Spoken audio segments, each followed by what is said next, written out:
हेडलाईन्सचे प्रायोजक आहे NBC bearings, लांब पळण्यासाठी। थोड्याच वेळात उदयनराजे भोसले शिरवळमध्ये दाखल होणार आहेत। उदयनराजेंच्या स्वागतासाठी समर्थकांची गर्दी। उदयनराजे भाजपच्या चिन्हावर लढण्याची शक्यता। आगामी लोकसभेत राष्ट्रवादी सन्मानजनक जागा लढवणार। साताऱ्याच्या जागेसाठी आम्ही सकारात्मक, प्रफुल्ल पटेल यांचं विधान। छगन भुजबळांना नाशिकमधून उमेदवारी निश्चित, सूत्रांची माहिती। दिल्लीतून भुजबळांच्या नावावर शिक्कामोर्तब झाल्याची माहिती। नागपूर लोकसभेसाठी नितीन गडकरींकडून उमेदवारी अर्ज दाखल। मुख्यमंत्री उपमुख्यमंत्री देवेंद्र फडणवीसांच्या उपस्थितीत उमेदवारी अर्ज दाखल।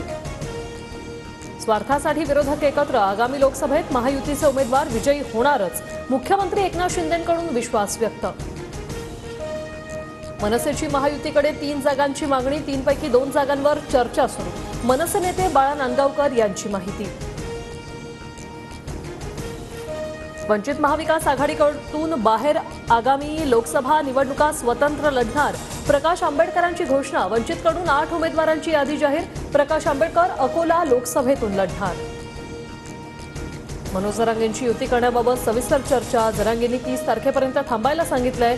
प्रकाश आंबेडकरांची माहिती। नवी आज सांगलीची जागा अखेर ठाकरे गटाकडे। सांगलीच्या जागेवर ठाकरे गटाकडून चंद्रहार पाटलांना उमेदवारी। ठाकरे गटाने परस्पर उमेदवारांची घोषणा केल्याने काँग्रेस नाराज। चर्चा सुरू असताना उमेदवार जाहीर करणं चुकीचं। बाळासाहेब थोरातांची प्रतिक्रिया।